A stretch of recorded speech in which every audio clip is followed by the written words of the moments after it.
the opportunity on my way in to Uvalde to view the entire region by air and get to see the rivers that had been overflowed, the fields and neighborhoods that have been flooded, the pockets of devastation that you were able to witness from the air. But I'll be honest with you, driving around in Uvalde, the damage looks far worse on the ground than it does in the air. The fact of the matter is Uvalde was hit very, very hard, but the community and the people of this community are strong and resilient. As one official in the room behind me put it in the briefing, he said that we are rougher than Mother Nature. The fact is that rivers continue to pose challenges to this area. This area of Uvalde shares about 4 rivers. You got the Nueces River, the Sabinal River, the Frio River, Leona River. I would say, as of right now, of those 4, the one river that remains the greatest danger to this community is the Nueces River. Along those lines, listen, the worst of the rain is behind us. But, and very importantly, even though the worst of the rain is going to be behind us, for a while, as in for days, the rivers are going to continue to rise. Even if rain is not falling, because of the flow of water downstream, residents and leaders need to understand the rivers will still rise and still pose life-threatening danger to anybody near those rivers. I want to thank all of the local leaders, first responders, volunteers, and federal Texans for their swift and effective response. Their preparation in advance, the way they handle this issue in response to it, literally saved lives. I also want to thank the state first responders, including the Texas Military Department, the Texas National Guard, the Texas Department of Public Safety, Texas Task Force 1, Texas Department of Transportation, all of the state emergency first responders, as well as the Texas Emergency Task Force. As waters begin to recede in the coming days, cleanup is going to begin. The state is going to work with local officials to expedite things like debris removal and to accelerate the rebuilding process.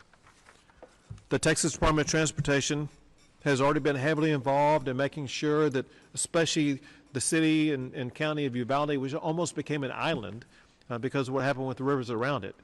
TxDOT has been working around the clock to clear roads, to maintain roads, to rebuild roads, repair roads as rapidly as possible so that people would be able to access where they need to go, as well as ensure that supplies are going to be able to come into the Uvalde area. To support these efforts to the fullest, I am right now going to be issuing a major disaster declaration. I'm going to hold it up for you. I will tell you, it's about 20 pages long.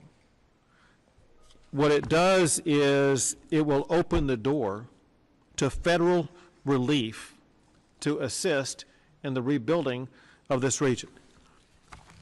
And it's dated today, the 17th, and as of right now,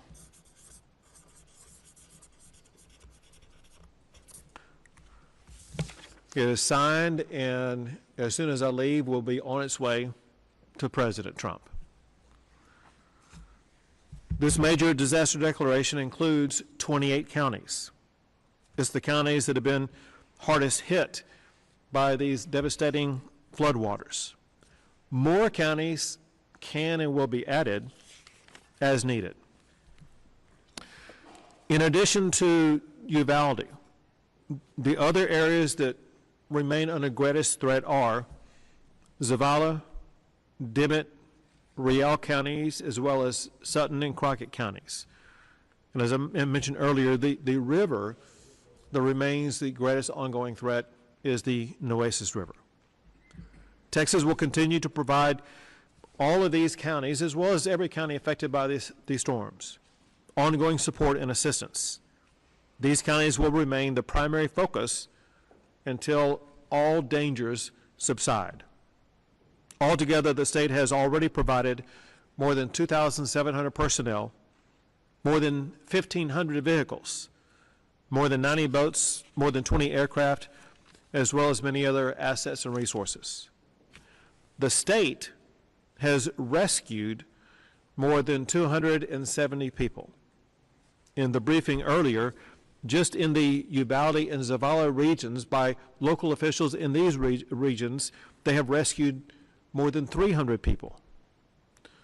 As of right now, there remain about 125 people in shelters here in the Uvalde area.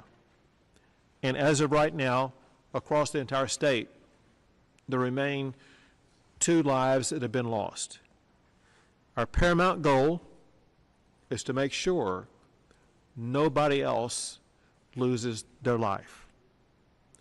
We're almost through this rain event. We want local officials and residents to remain vigilant and aware by individuals and officials maintaining that awareness about the dangers of water, whether because of rising rivers or because of water on a roadway that they may think they can drive through until it's too late after they get stuck and swept away. We want everyone just for the next 24 to 48 hours to be fully aware of the danger that water can provide to your life right now. Texans, missing the placard here. We'll get it over. RebuildTX.org. I'll have you repeat it. So Texans and Americans, listen, they want to help out. We are people who are very generous. Whenever tragedy like this strikes, the generosity comes pouring out.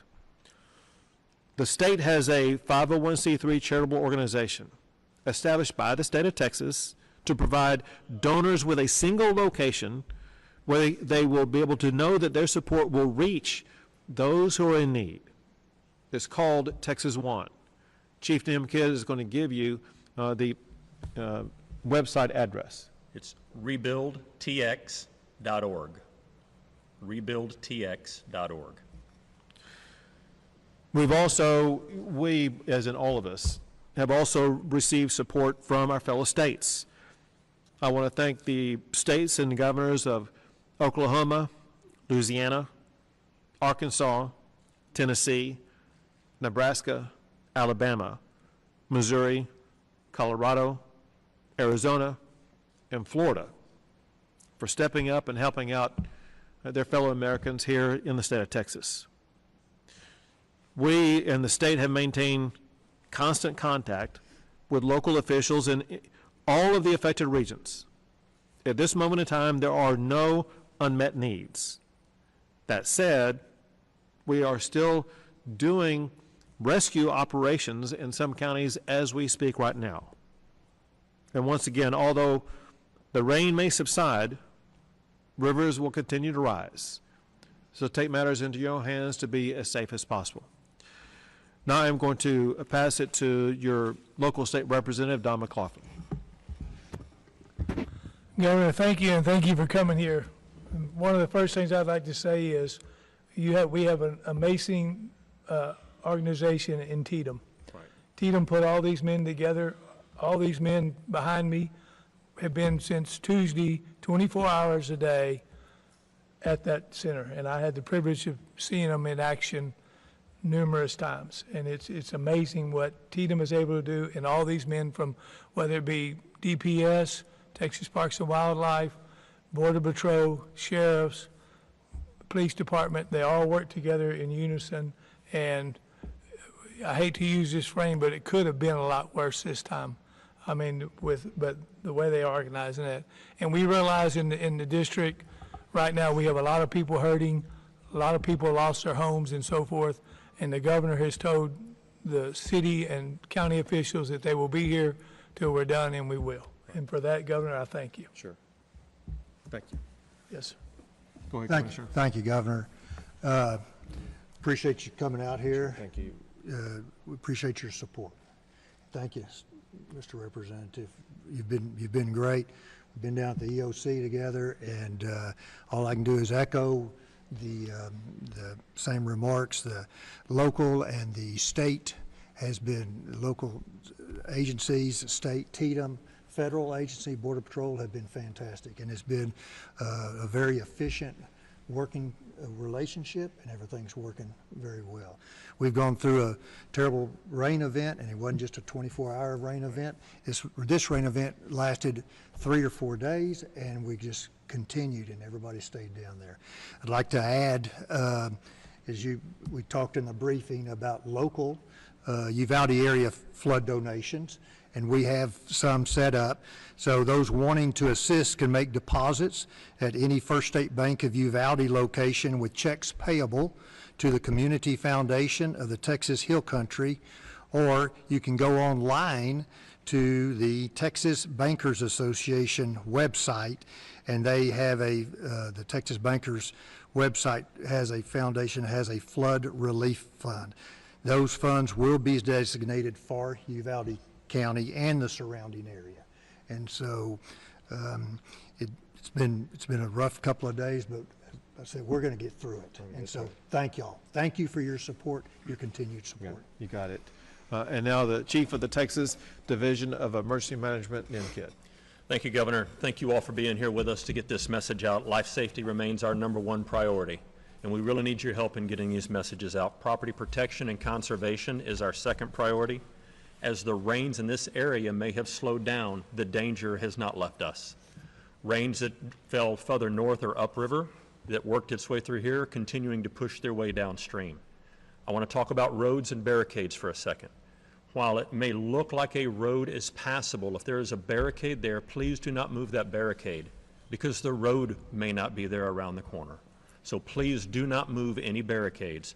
First responders and TxDOT and local officials have set those up, and they will remove them.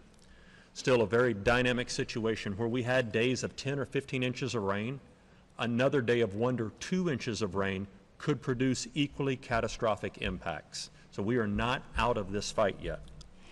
We are continuing at the state level to move assets and resources around the state to be with our local partners in their time of need, and adding additional assets and resources still coming into the state to support our ongoing response efforts. We will be conducting response and recovery at the same time, sometimes in the same place in the state. And that brings us to cleanup. As we get ready to do our cleanup operations, our volunteer organizations are ready to support all of our citizens that are out there. We will work with the communities to have a volunteer reception location, and you've heard about the donations receptions. The volunteers that are coming in to clean and help are going to be a huge impact to get us through the road, down the road. If you have flood insurance, the first thing that you need to do is contact your insurance company. And then we will work with our local officials to announce their volunteer and donations places. Finally, I can't go on without thanking all of the local responders that are out there, men and women from this community, your neighbors that have risked their property as well to go out and save you and yours. If you get a chance to thank a local first responder, please do so. Thank you, and I'll open up for questions. However, let me say this first. I believe one reason why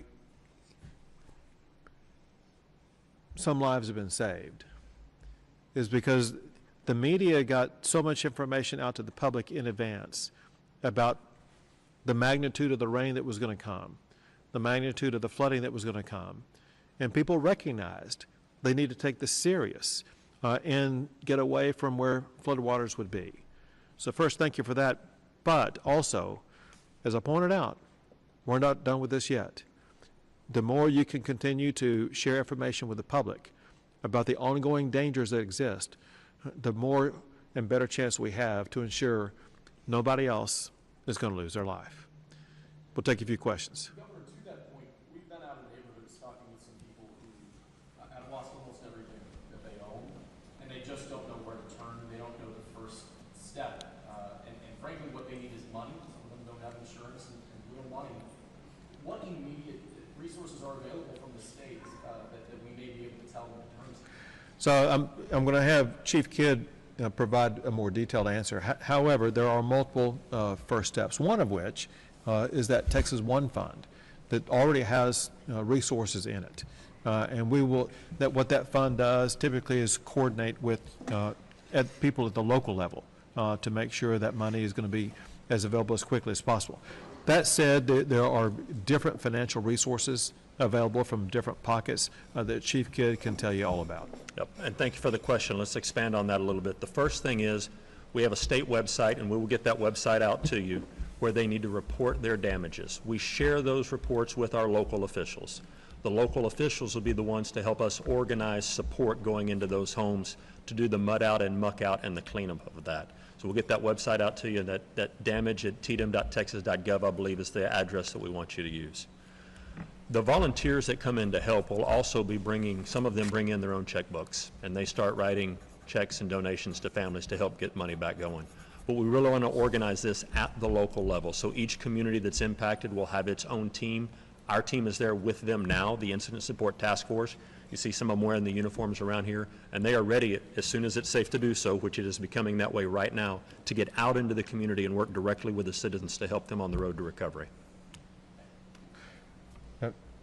So, listen, one thing that I have observed through multiple events, whether it be the floods of last year, Hurricane Harvey, or other events, there are many organizations, many of them are faith-based organizations, and they show up sometimes within hours, definitely within days, to very quickly come in and do the muck-out process, which is one of the very first steps.